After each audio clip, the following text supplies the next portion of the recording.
Percaya atau tidak,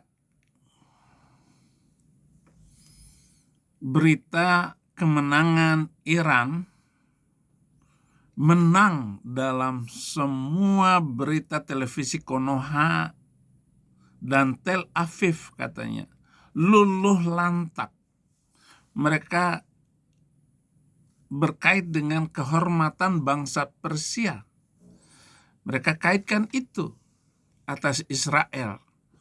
Dan tempat-tempat di mana pangkalan Amerika di negara-negara Arab, di Abu Dhabi, di Arab Saudi, dihancurkan oleh Iran. Ini salah satu contoh kepongahan Yusuf Kala, karena Yusuf Kala membiayai orang-orang untuk memberitakan dan membuat video AI bohong itu. Yusuf Kala itu, saudara-saudara, menghabiskan uang banyak untuk apa saja membuat Indonesia kacau. Dia tidak mau tenang. Sama dengan ustadz-ustadz. Dia tidak mau pemerintah itu tenang. Berbagai macam berita hoax itu dinaikkan. Kemudian ijazah palsu Jokowi saja digoreng terus oleh Yusuf Kala. Dan dia memberikan uang kepada Roy Panci seperti kesaksian Sianipar, memberikan uang 5M katanya, walaupun itu bohong. Tetapi Yusuf Kala punya andil di sana. Dia juga membiayai Poso, Ambon, dan dia sedang menghancurkan Papua. Orang-orang Papua itu dipinggirkan. Maka zaman Jokowi, berkali-kali Jokowi terbang ke sana. Seorang presiden yang sampai 15 kali pergi ke Papua hanya Jokowi di masa berkuasanya. Jadi entah hati apa yang dimiliki oleh Kala ini, saudara, untuk menghancurkan Indonesia. Oleh karena itu,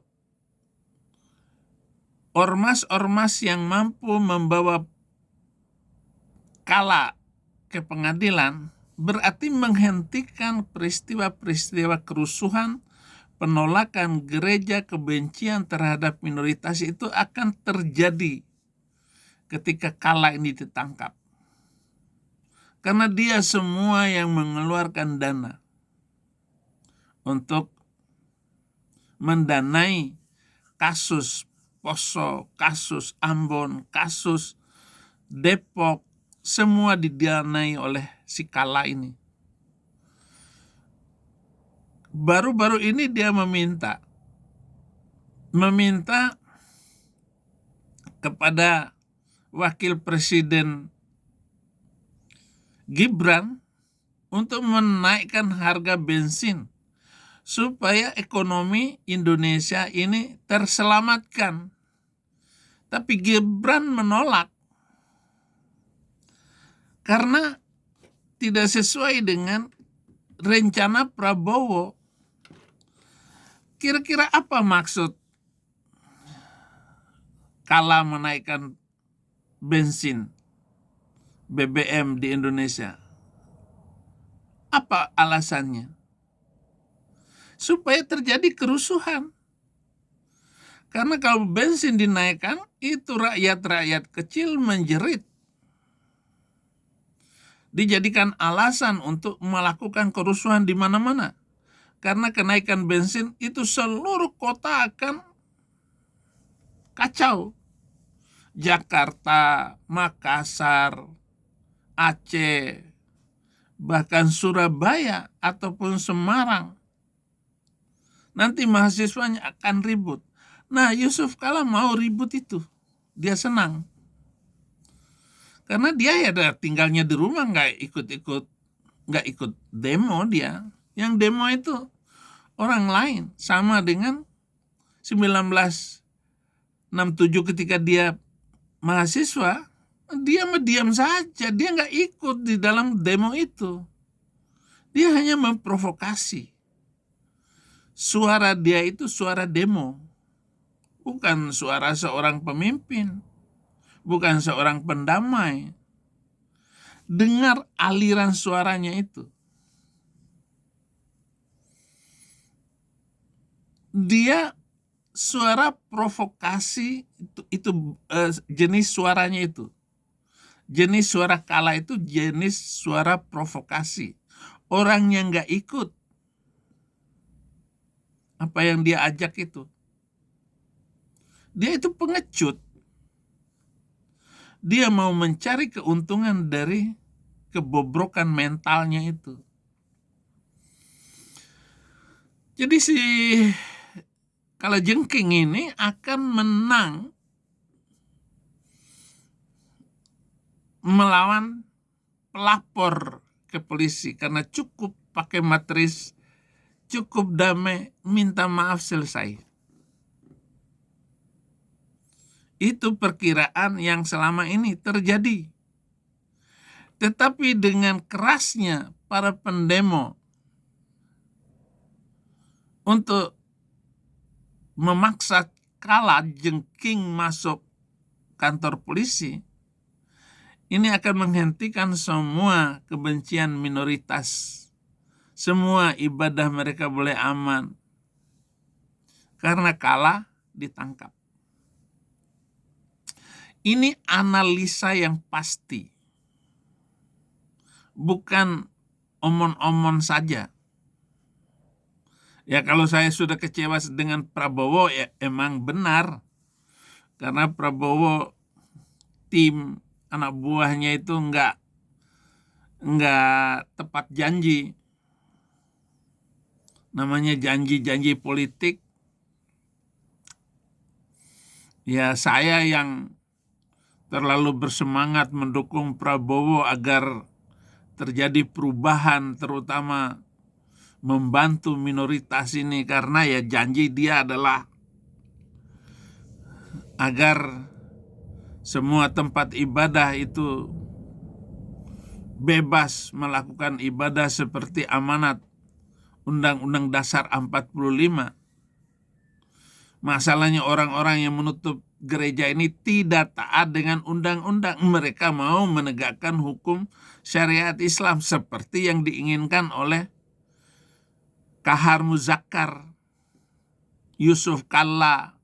Itu kan pendukung syariat itu. Kenapa Somad ngomong berani memberlakukan hukum Islam? Kenapa Felix Xiao dia tetap HTI memberlakukan syariat Islam? Karena ada Kala. Dan Kala tahu betapa lemahnya hukum Indonesia. Bahkan kenapa dia sampai jadi wakil presiden? Karena hukum tidak dipakai. Mestinya Yusuf Kala itu cek background. Apa background dia? Kenapa ketika dia mahasiswa begitu enggak terdeteksi? Untung saja Ade Armando memulai membongkar itu. Padahal saya sudah bongkar duluan. Saya sudah mengatakannya lebih dulu. Karena mereka nggak bisa, saudara-saudara, diangkat jadi pemimpin. Kalau jadi pemimpin ya provokator. Saya sudah meminta kepada ahli sejarah untuk mencabut gelar pahlawan Imam Bonjol. Karena dia bukan pahlawan. Dia perusak bangsa. Nah, jangan sampai Yusuf Kala diangkat jadi pahlawan nasional nanti. Diusul-usul. JK adalah pahlawan, kumis tipis. J. Kalajengking adalah Scorpio, pahlawan nasional. Orang Soeharto aja nggak diangkat jadi pahlawan. Soeharto adalah pahlawan damai. Walaupun banyak orang harus diamputasi hidupnya oleh Soeharto. Ratusan ribu orang. 19G30S itu ditumpas habis. Jangan sampai kumis tipis jadi presiden. Mengerikan sekali bangsa Indonesia dengan hukum yang lemah ini.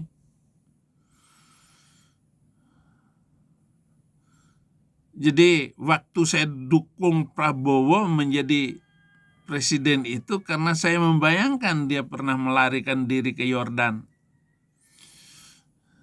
Waktu kerusuhan itu. Setelah kerusuhan, dia jadi warga negara Yordan. Apakah saya bisa? Ternyata saya nggak bisa kembali untuk memimpin perjuangan penginjilan di Indonesia. Tapi semua terjadi kehendak Tuhan.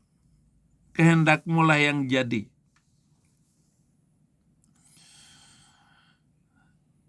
Jadi saudara-saudara tetap suarakan di seluruh Indonesia, para YouTuber, TikToker, omongin terus untuk memaksa Kala ini ditangkap. Nggak ada jalan supaya Indonesia damai kecuali menangkap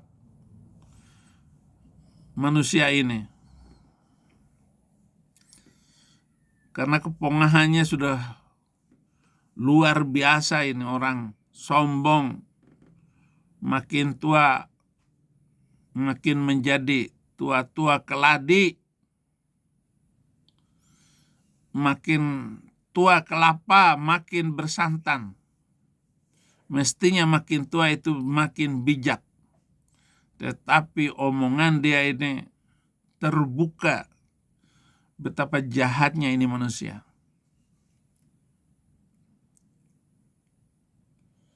Coba kalau minoritas yang menistakan, tiada ampun bagimu. Hati-hati para YouTubers, para penginjil, hati-hati di dalam berbicara. Jadi begitu Yusuf Kala ditangkap, kalian akan banyak yang ditangkap. Ini polisi, saudara-saudara. Polisi Konoha itu adalah polisi yang sudah terjangkit penyakit agama. Jadi seorang jenderal di kepolisian, bagaimana supaya dia dihormati oleh rakyat, diperbaiki dalam berita, segera mepet ke Islam. Oh, ini memang ini jenderal ini luar biasa. Ingat kasus Napoleon?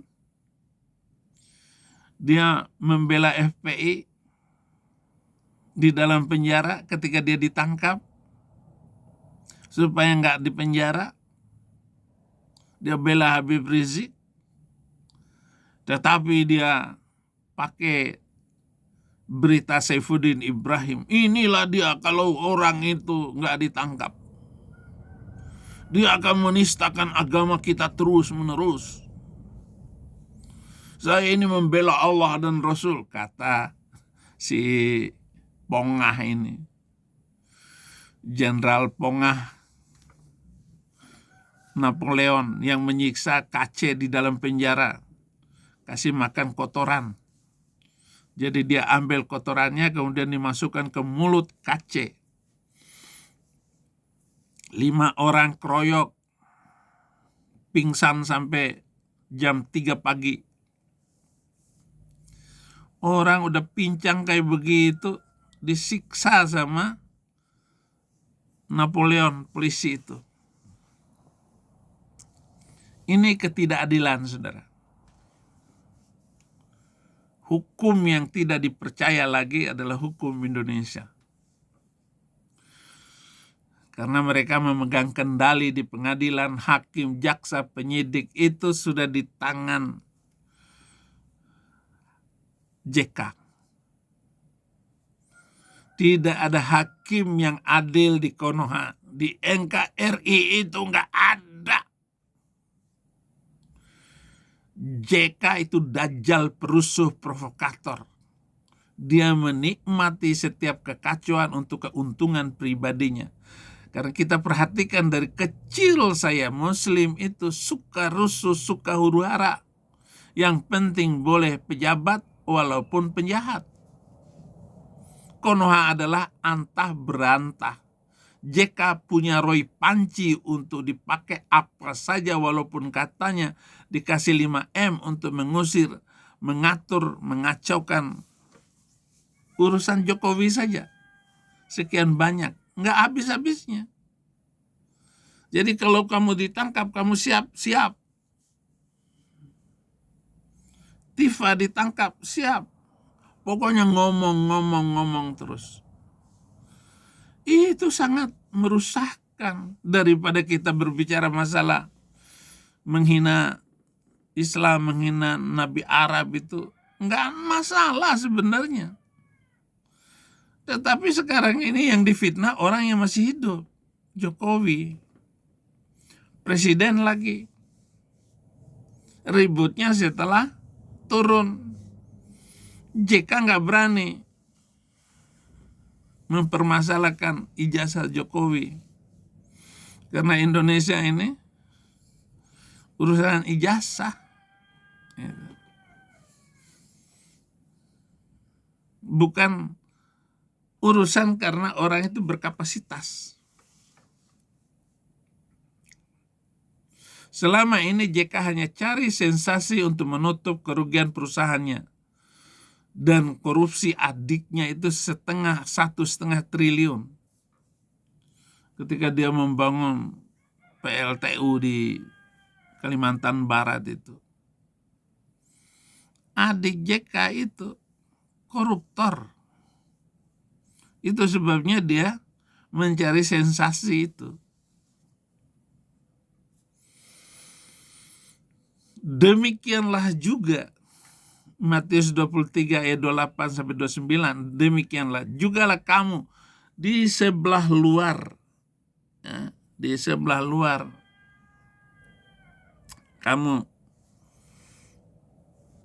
Kamu tampaknya benar di mata orang, tetapi di sebelah dalam kamu penuh kemunafikan dan kedurjanaan. Celakalah kamu hai ahli-ahli Taurat dan orang-orang Farisi. Celakalah kamu MUI dan para perusuh gitu. Hai kamu orang-orang munafik. Yusuf Kala jenderal munafik. Sebab kamu membangun makam nabi-nabi dan memperindah tugu orang-orang saleh. Apa yang dilakukan oleh mereka ini, bagaimana membuat kubur palsu itu. Di satu sisi supaya tenang, tetapi orang-orang yang menyembah kubur, menyembah agama Arab, itu gampang disulut emosinya. Cukup dengan lihat itu. Cina kaya itu. Dari mana itu uangnya? Karena dia menjual, memeras kita. Kapan orang Cina memeras? Jadi begitu Ahok salah ngomong sedikit, kena Al-Maidah 51. Penjarakan Ahok. Kena Ahok. Makanya jangan nyinggung itu kitab suci mereka itu. Kitab gombal-gambul macam begitu. Jadi mari saudara-saudara perbaiki zaman ke depan ini dengan memperbaiki orang Islam ini. Ulama-ulama ini hanya provokasi sama dengan apalagi MUI itu.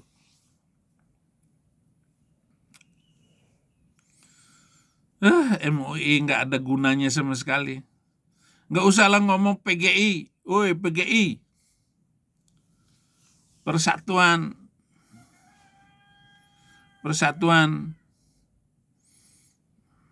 gereja-gereja Indonesia pengecut. Pengecut, nggak berani itu. Yang aneh, PGI menjadi saksi dusta atas kasus-kasus orang-orang Kristen yang ditangkap.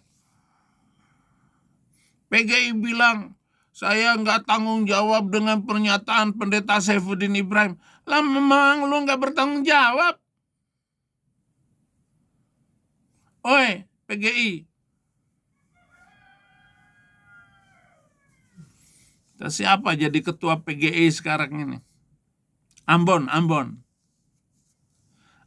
itu kalau jadi preman berani. Tapi kalau disuruh menginjil, mundur dia.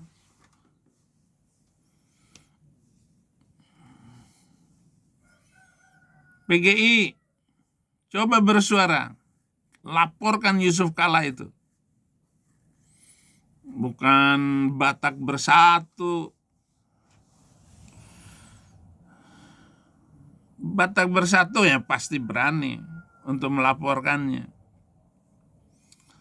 Para pemuda laporkan Yusuf Kala ini karena dengan jatuhnya Yusuf Kala berarti jatuhnya para perusuh. Otak-otak perusuh itu. Nah, intinya ada di Yusuf Kala ini. Dan di MUI. Kalau Habib Rizik, ya tokohnya sudah nggak ada giginya lagi. Dia sudah pria impoten. Malu itu.